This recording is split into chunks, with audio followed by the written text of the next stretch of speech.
नमस्कार, मैं हूं आपके साथ मयंक। तो देखिए, फारस की खाड़ी में अब अमेरिका और ईरान के जहाज एक दूसरे के आमने सामने हैं और ईरान की नेवी के तेवर देखने के बाद अमेरिकी जहाज़ों और अमेरिकी सेना के होश उड़ चुके हैं, होश फाख्ता हो चुके हैं। बिल्कुल सही खबर।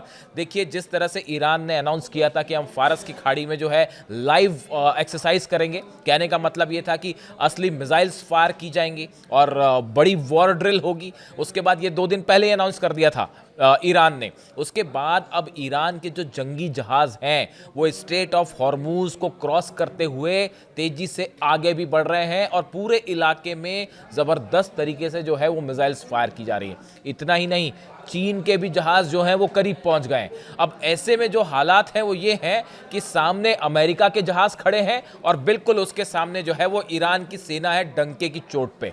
अब उसके बाद हालात ऐसे हैं कि बस जरा सा कुछ हुआ और स्ट्राइकिंग डिस्टेंस पे एक दूसरे के आमने सामने। अब देखिए, ये क्यों कहा जा रहा है कि अमेरिकी सेना जो है वो परेशान हो गई है ईरान की नेवी को देख के? वो इसलिए कहा जा रहा है, आप देखिए, अमेरिकी सेना ने ईरान के IRGC यानी इस्लामिक रिपब्लिकन गार्ड कोर जो है को से कहा है कि आप होर्मुज में अभ्यास को रोक दीजिए, जो एक्सरसाइज कर रहे हैं आप उसको रोक दीजिए। ये अमेरिका की जो सेंटकॉम है, सेंट्रल कमांड है, उसने जो है वो ईरान से रिक्वेस्ट की है, दरख्वास्त की है कि भैया जो आप एक्सरसाइज कर रहे हैं यहाँ पे उसको रोक दीजिए। एक दिन पहले ईरान ने घोषणा की थी कि IRGC के गार्ड जो है वो होर्मुज में स्ट्रेट, जो हॉर्मुज स्ट्रेट है, खाड़ी है, वहां पे जो है 2 दिनों तक लाइव फायर नौसेना का अभ्यास करेंगे। ये पहले ही बता दिया गया था, जो कि संडे से शुरू हो गया। अमेरिकी सेंट्रल कमांड ने एक बयान में कहा कि नौसैनिक अभ्यास इस तरह से किया जाए जो पूरी तरह से सुरक्षित हो और प्रोफेशनल हो और इससे समुद्री जो यातायात है, नेविगेशन है, उसको कोई नुकसान ना हो। अब सेंट्रल कमांड ने जब देखा कि सैकड़ों जो जहाज हैं ईरान के वो होर्मुज में तेजी से आगे बढ़ गए हैं और हमारे जहाजों के करीब आ गए हैं, तो सेंट्रल कमांड को ये चिंता हुई कि भाई ये कहीं हमला करने तो नहीं जा रहे। आपने देखा होगा 2 दिन पहले ही मार्को रूबियो जो है उनका भी ये बयान आया था, विदेश मंत्री अमेरिका के, कि भाई कहीं ऐसा ना हो कि ईरान ही पहले हमला कर दे। इस तरह के बयान आए। तो वो इसी वजह से इस तरह के बयान आए क्योंकि ईरान का जो स्टैंड है, ईरान ने जो अपना पोस्चर लिया वो एक कदम आगे बढ़कर लिया कि आप अगर जो है नहला चलेंगे तो हमने साहब दहला चल दिया, वो वाली स्थिति खड़ी हो गई। तो अब ये सैकड़ों जहाज ईरान के आगे बढ़े, जिसमें डिस्ट्रॉयर्स हैं, जिसमें मिसाइल्स हैं और लाइव फायर ड्रिल हो रही है, लगातार मिसाइल्स चल रही हैं। कहाँ तो एक कहा जा रहा था कि अमेरिका जो है वो स्ट्रेट ऑफ हॉर्मुज में अंदर आ जाएगा। ईरान की तरफ से बयान आया कि भैया देखिए, ये स्ट्रेट ऑफ हॉर्मुज जो है, ये हॉर्मुज का पूरा इलाका ये ईरान का है, जो देश लगे हुए हैं उनका है, आप यहाँ से बाहर जाइए, दूर रहिए यहाँ से, और हम यहाँ पे एक्सरसाइज करने जा रहे हैं। और दनादन मिसाइल्स फायर हो रही है वहाँ पे। अब नतीजा ये कि जो सेंट्रल कमांड है उसकी तरफ से बयान आया कि भाई आप एक्सरसाइज कर रहे हैं, चलिए ठीक है। पहले तो कहा कि आप इसको बंद कर दीजिए, ईरान सुनने वाला, कहा कि बंद कर दीजिए, क्यों बंद कर दीजिए। उसके बाद जो है दूसरा फिर उन्होंने ये कहा कि ठीक है, आप एक्सरसाइज कर रहे हैं तो जरा ध्यान रखिएगा कि जो वहाँ से जहाज जा रहे हैं उस पर किसी पे मिसाइल ना गिर जाए। तो अब 100 से ज़्यादा जहाज रोज गुजरते हैं स्ट्रेट ऑफ हॉर्मुज से, 100 से ज़्यादा जहाज रोज गुजरते हैं। अब अमेरिका को चिंता सता रही कि भाई हमारे जो जहाजबाज हैं इलाके में कहीं ऐसा ना हो कि वो कोई मिसाइल मारे और पता चला एक आध फतेह गिर गई ऊपर और पूरा जो है जहाज डूब जाए। तो रिक्वेस्ट हुई है वहाँ से कि भैया आप जो कर रहे हैं बड़ा संभल के कीजिए और ऐसा ना हो कि हमारे किसी जहाज़ को जो है वो नुकसान पहुँच जाए और जो बाकी के जहाज़ हैं वो कहीं डूब ना जाए। इसके अलावा भी सेंट्रल कमांड जो है अमेरिका की जो सेना है, सेंट्रल कमांड मतलब जो मिडिल ईस्ट में पूरा ऑपरेशन देखती है, जहाज़ कहाँ जाएंगे, एयरफोर्स कहाँ जाएगी, उसको सब कुछ देखने का काम करता है। उसकी तरफ से एक और बेहद इंटरेस्टिंग बयान आया।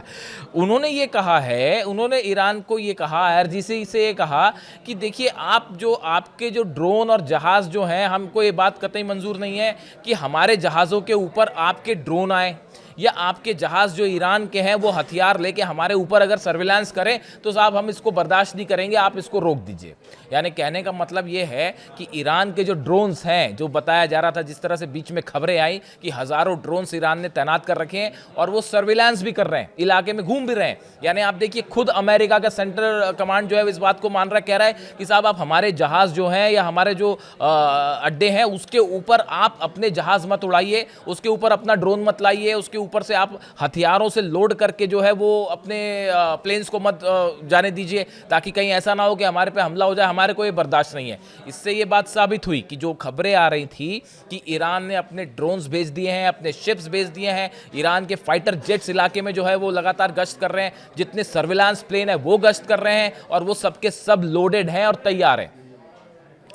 इससे ये बात साबित होती है, सेंट्रल कमांड ने जो कहा है कि भाई आप हमारे शिप्स के ऊपर अपने जहाज मत लाइए, तो उन्होंने रिक्वेस्ट की कि भैया आप जो कर रहे हैं वो बड़ा शांतिपूर्वक करिए, हमारे को उसको जो है हमारे ऊपर आप हथियार लेके मत घुसिए। ये सेंट्रल कमांड जो है अमेरिका का वो कह रहा है ईरान से कि आप जो है इस तरह की एक्सरसाइज बंद कर दीजिए। इसके साथ ही देखिए, सेंट्रल कमांड जो है अमेरिका की सेना जो है वो ये भी कह रही है कि आपकी जो जंगी जहाज है वो हमारे करीब आ रहे हैं, और उसमें जो है वो आपने मिसाइल्स लगा रखी हैं, और एंटी शिप्स मिसाइल्स जो कि कई सारी जो है वो चीन ने भी प्रोवाइड कर दी हैं, वो सब लोडेड मोड में अगर हमारे जहाजों के करीब आएंगी तो हमें ये मंजूर नहीं है। इस तरह की बात कही गई। यानी खतरा ये भी है, लग रहा है अमेरिका को, कहीं इससे जो है एंटी शिप मिसाइल्स फायर ना हो जाए। तो अब देखिए, कुल मिला के ये स्थिति है कि हॉर्मूज में और फारस की खाड़ी में अमेरिकन फोर्सेस और ईरान के फोर्सेस दोनों आमने सामने हैं, और एक बार फिर ईरान ने इतना एग्रेसिव स्टैंड लिया है, पोस्चर लिया है, कि जिससे अमेरिकी सेना जो है वो डिफेंसिव मोड में आ गई है, एक स्टेप पीछे होती दिखाई दे रही है।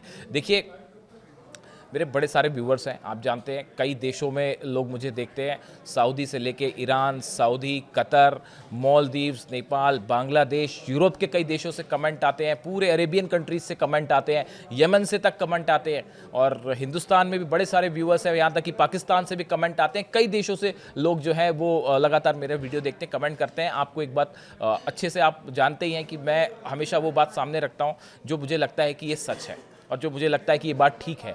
और देखिए, एक बार मैं फिर कहता हूँ आपको, ये इतिहास में पहला मौका होगा। आप खुद सोच के देखिए, इतिहास में ये पहला मौका ऐसा होगा कि आज एक देश के सामने अमेरिका जैसी महाशक्ति, अमेरिका की फोर्सेस, अमेरिका के नेता, जो बड़े बड़े नेता हैं, वो जो है ईरान पर हमला करने से हिचक रहे हैं, उस पर जो है कोई एग्रेसिव स्टेप लेने से डर रहे हैं। ये पहला मौका ऐसा होगा जो इतिहास इस बात को हमेशा याद रखेगा कि किस तरह से ईरान के एग्रेसिव स्टैंड के सामने अमेरिकन फोर्सेस जो है वो पिछले कितने दिनों से इतना बड़ा आप हथियारों का जमावड़ा लेके खड़े हुए हैं, लेकिन हमला करने से हिचकिचा रहे हैं। इसकी वजह है ईरान की सेना का, ईरान की एयरफोर्स का, ईरान की नेवी का वो एग्रेसिव स्टैंड, जिस तरह से मोबिलाइज करी ईरान ने अपनी पूरी फोर्सेस। जैसी ये खबरें आई कि अब्राहम लिंकन मूव कर रहा है और बाकी डिस्ट्रॉयर्स ईरान के करीब पहुंच रहे हैं, उसके बाद ईरान पहले से तैयारी कर रहा था। जो 12 दिन की जंग खत्म हुई थी, उसके अगले दिन से, देखिए मैंने वीडियो बनाया था उस समय भी, कि जैसे ही 12 दिन की जंग खत्म हुई, सीज फायर अनाउंस हुआ, उसके अगले दिन से ईरान जंग की तैयारी में जुट गया था, क्योंकि ईरान अच्छे से जानता था कि कुछ दिनों बाद ये स्थिति आके खड़ी होगी। अली खामेनी साहब इस बात को अच्छी तरह से जानते थे। पिछले 6 महीने में ज़बरदस्त तैयारी करी ईरान ने, और आज उसका नतीजा ये है कि ईरान पर हमला करने में जो देश हैं वो डर रहे हैं, घबरा रहे हैं। इजराइल ने कल जो धमाके हुए, उसके बाद इजराइल की तरफ से बयान आया कि भाई हमने हमले नहीं किए, हमने कोई धमाके नहीं करवाया, आप हम पे हमला मत कर दीजिएगा। कई बार तो इजराइल बताया जाता है कि इजराइल ने संदेश भेज दिया है रूस के जरिए ईरान को कि भाई देखिए, अगर अमेरिका आप पे हमला करता है, आप हम पे हमला मत करिएगा। यानी आप देखिए, ईरान की तरफ से बार बार कहा गया, और ईरान के कुछ कमांडर्स ये कह रहे हैं कि ईरान की जो मिसाइल्स हैं वो एक इतना बड़ा डिटरेंस का उन्होंने रूप ले लिया है। न्यूक्लियर बॉम्ब को डिटरेंस माना जाता था, लेकिन अब ईरान की मिसाइल्स ने वो डिटरेंस का रूप ले लिया है, जिससे बड़े बड़े देश जो है वो घबरा रहे हैं सकते में। अब देखिए, हालात ये है कि पूरी तरह से जो जहाज़ हैं वो एक दूसरे के आमने सामने हैं, और बड़ी बात यह है कि चाइना ने, मैंने अपने पिछले वीडियो में आपको बताया था कि चीन ने बड़ी मदद शुरू कर दी है ईरान की, क्योंकि बड़ा खेल हो रहा है ऑयल का। ये जो बड़ा मूवमेंट हुआ जहाज़ों का, इसमें एक मकसद तो ये था ही कि ईरान पर हमला किया जाए, लेकिन उससे भी बड़ा मकसद ये था कि ईरान का जो ऑयल बिजनेस है इसको रोक दिया जाए। खास तौर पर चीन जो ऑयल खरीदता है ईरान से, उस पर रोक लगा दी जाए। लेकिन ईरान से ऑयल खरीदना रोकना तो छोड़िए, चीन ने जो है वो अपने जहाज़ भेज दिए, और वो जो है फारस की खाड़ी में, ओमान की खाड़ी की तरफ आगे बढ़ रहे हैं, एंटी शिप्स मिसाइल्स दे दिए। इन हालात में अब हॉर्मूज में और फारस की खाड़ी में हालात ऐसे हैं कि बस एक घटना और आमने सामने की सीधा जंग शुरू। और अब्राहम लिंकन को लेकर जिस तरह से खबरें, डोनाल्ड ट्रंप ने कहा, इस तरह की खबरें चल रही हैं कि अगले 24 से 48 घंटे में जो है वो डोनाल्ड ट्रंप कुछ बड़ा फैसला कर सकते हैं। सबकी नज़र है इस बात पे कि डोनाल्ड ट्रंप क्या फैसला कर सकते हैं और क्या करते हैं, सबकी नज़रें हैं इस बात पे। लेकिन इसी के साथ ये भी खबरें हैं कि बैकडोर से जो है वो अमेरिका एक कोशिश कर रहा है किसी तरह से ईरान से बातचीत शुरू की जाए, किसी तरह से जो मामला हाइप हो गया है इसको कम किया जाए, क्योंकि शायद ये सोच रहे थे अमेरिकन का ये प्लान था, अमेरिका की सेना का और डोनाल्ड ट्रंप का शायद ये प्लान था कि अगर हम बड़ा मिलिट्री मूवमेंट करेंगे तो ईरान उससे बैकफुट में आ जाएगा और डर के शायद किसी तरह का समझौता कर ले। तो डरने की तो कोई सवाल ही नहीं है। ईरान ने जो है वो ना सिर्फ अपनी मिसाइल्स तैनात कर दी, जितने अमेरिकन बेसेस है उसमें मिसाइल्स तैनात कर दी, अपनी नेवी उतार दी, ड्रोन कैरियर शिप उतार दिया, आईआरजीसी के 2 लाख कमांडोज जो है वो मूव कर दिए इराक की बॉर्डर पर। तो अब ऐसी हालात में जो पोस्चर ईरान ने लिया है वो इतना एग्रेसिव है जो शायद इतिहास में कभी मिडिल ईस्ट में किसी कंट्री ने नहीं लिया। और उसके बाद जो है लगातार वहाँ से बयान आ रहे हैं कि देखिए आप हमला करिए, और एक आप हमला करें उसके बाद नतीजा आप देखिएगा। उसका परिणाम ये है कि जितने अरेबियन कंट्रीज़ हैं उन सबको भी अपनी सुरक्षा की चिंता कर पा रही है, सता रही है कि भाई अगर कहीं पर जो है हमला कर दिया और हमारे ऊपर मिसाइल बरस जाए तो। इन हालात में अब होर्मुज पर सबकी नज़र है। क्या अगर हमला होता है इस सूरत में जो पहला एक्शन ईरान लेगा वो होर्मुज की खाड़ी को बंद कर देगा। और होर्मुज की खाड़ी का बंद करने का मतलब है रोज़ के 1000 जहाज वहाँ से गुजरते हैं ऑयल लेके, वो सबके सब बंद हो जाएंगे और उसका अमेरिका और यूरोप को ज़बरदस्त नुकसान होगा। और होर्मुज एक ऐसा इलाका है, ईरान का इलाका है, वो ईरान अपने घर में बैठा हुआ है, वहाँ पे जाके लड़ना और उसको खुलवाना फिर बड़ा टेढ़ी खीर साबित हो जाएगा अमेरिका के लिए। तो इसलिए अमेरिका भी 10 चीज़ें सोच रहा है कि भाई हमला करने से कहीं ऐसा ना हो कि लेने के देने पड़ जाएं और फंस जाएं। तो अब रूस के जरिए जो है अली लारीजानी साहब गए हुए थे रशिया, मुलाकात हुई उनके पुतिन से, और बताया जा रहा है कि बैकडोर से किसी तरह की मतलब कुछ प्रस्ताव जो अमेरिका ने रखे हैं उसको लेके एक बातचीत का खाका तैयार किया जा रहा है। अमेरिका खुद ये चाहता है कि किसी भी तरह से जो है बातचीत शुरू हो जाए ताकि जो फजीयत होनी है वो बच जाए।